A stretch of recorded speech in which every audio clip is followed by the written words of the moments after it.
亲情长相守，真情在人间。大家好，我是秋兰，欢迎观看《真情人间》。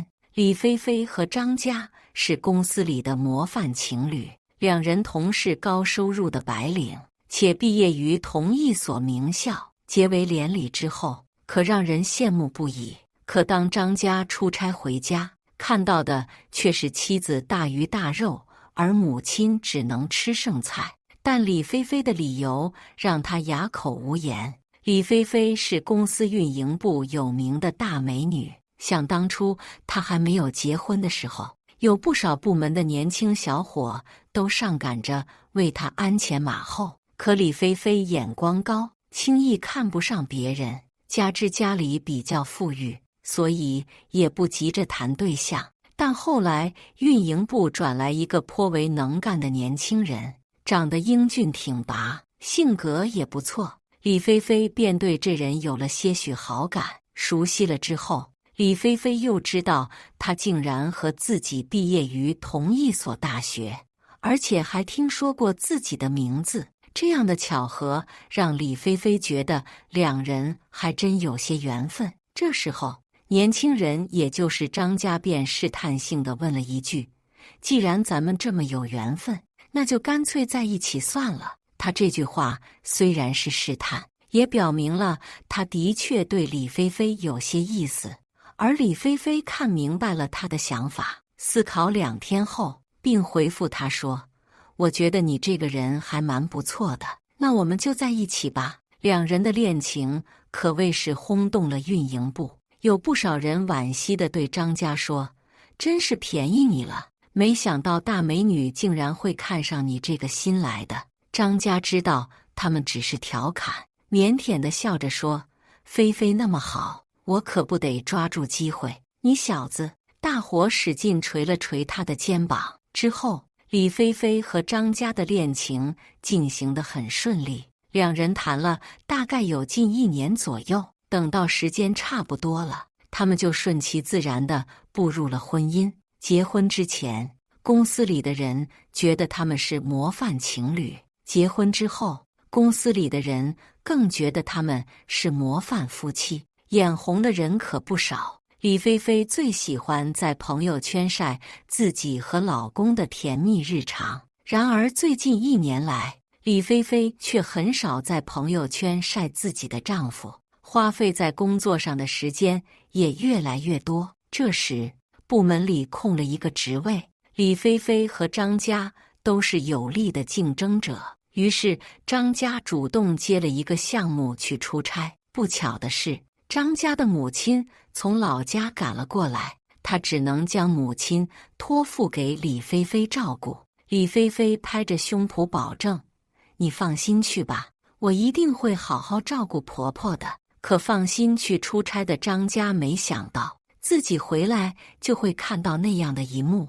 张嘉前脚刚出门，后脚婆婆就来了。李菲菲刚好把上一个项目做完，最近几天都比较清闲，这时候正待在家里休息，听到外面的门铃声，李菲菲从床上下来，不紧不忙地走过去开门：“是婆婆呀，张嘉刚才出门不久，恰好和你错过了。”“没事没事。”婆婆个典型的农村妇女，看着面前宽敞明亮的房子，她有些瑟缩地说：“很久没看到儿子了，所以过来住几天。”说完，她看了看儿媳妇的脸色，又问：“张嘉什么时候回来呢？”李菲菲双手抱胸，漫不经心地说：“他呀，快的话2、3天就回来，慢的话可能要5、6天吧。”“这样啊。”婆婆往前面走了一步，李菲菲抬脚拦住了她：“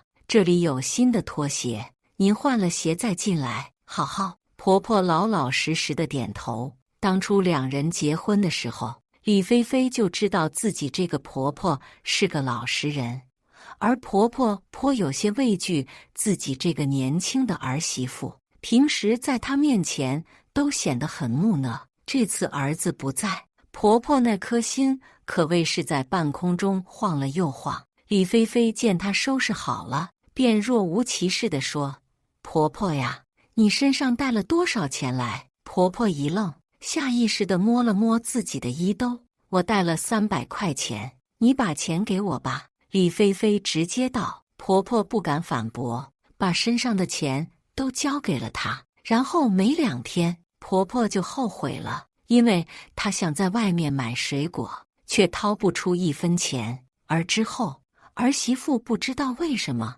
总做一些大鱼大肉来吃，可前2天还让她上桌，这几天却直接不让她吃了。没办法，这个老实忠厚的婆婆又不敢质疑她，只能吃儿媳妇的剩菜。这一吃就吃了好几天，每次婆婆都是等儿媳妇吃完了之后，才在厨房里就着她剩的菜来吃。然而这天婆婆正在厨房里热上一顿剩下来的菜，李菲菲在餐桌上吃一条刚做好的鱼。出差了好几天的张家就回来了，一开门他就看到了妻子大鱼大肉，而母亲吃剩菜的一幕。霎时间，他的脑袋一热，大声地质问道：“你为什么要这样对我妈？”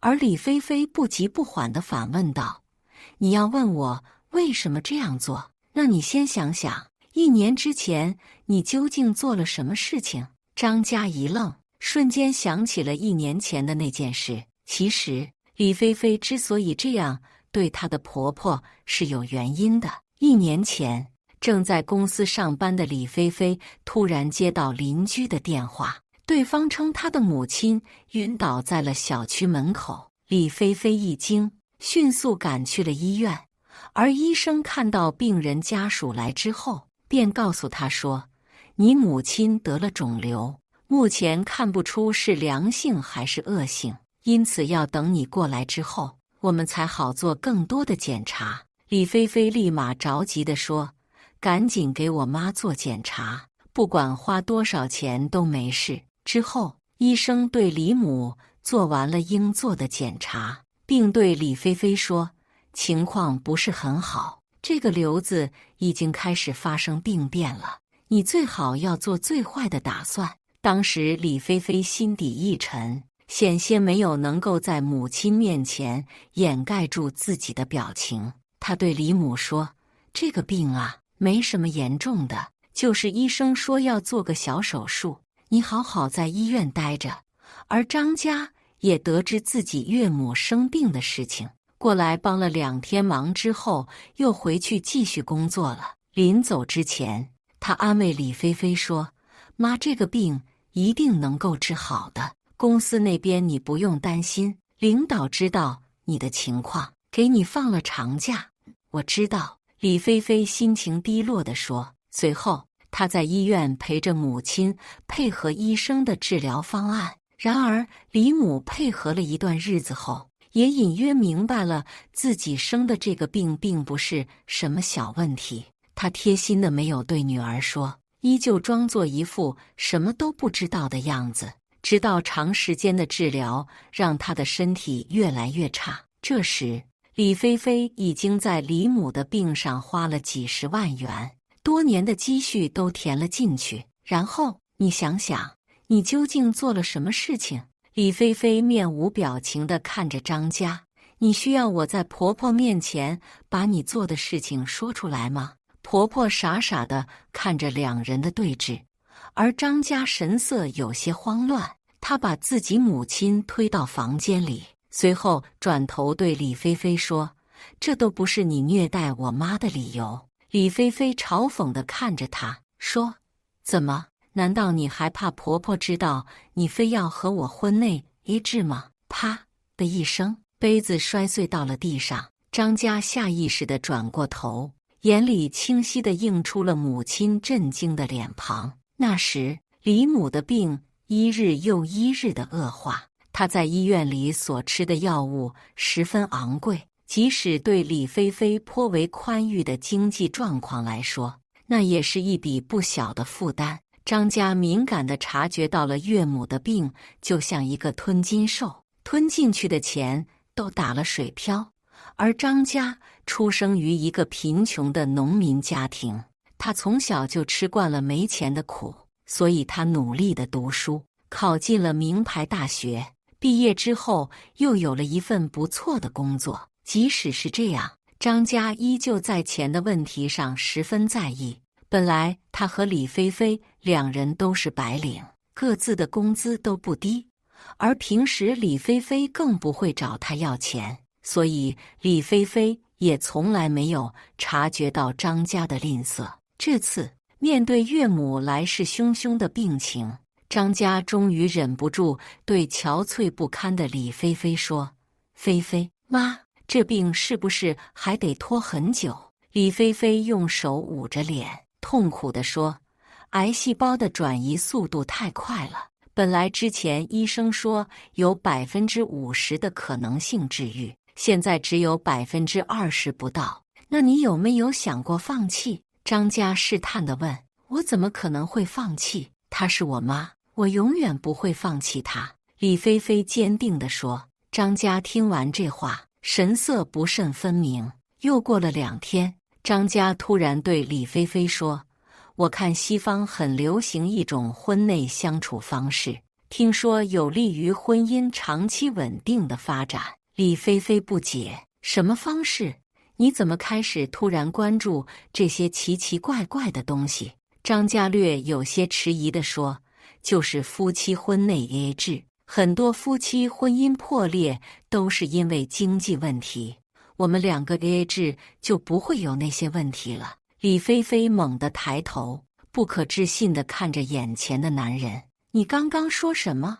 你说我们要婚内 AA 制？”“没错。”张家点头，理直气壮地说：“这是为了我们2个人的婚姻。”李菲菲仔仔细细地打量了他一遍，琢磨了一遍他这些日子的态度，随即了然：“行。”李菲菲同意了。1个月后，李母还是去世了。悲痛欲绝的李菲菲送了母亲最后一程。这之后，李菲菲就开始和张家 AA 制生活，2人未经分明，虽是夫妻，生活的却如同合租室友。直到张家让李菲菲照顾她的母亲，临行之前没有来得及给钱，李菲菲便从婆婆那里拿了300块，当作她的住宿费和餐费。所以我从来没有虐待过婆婆，她只是没有生活费了，所以吃剩菜剩饭不是应该的吗？李菲菲高昂着下巴对张家说，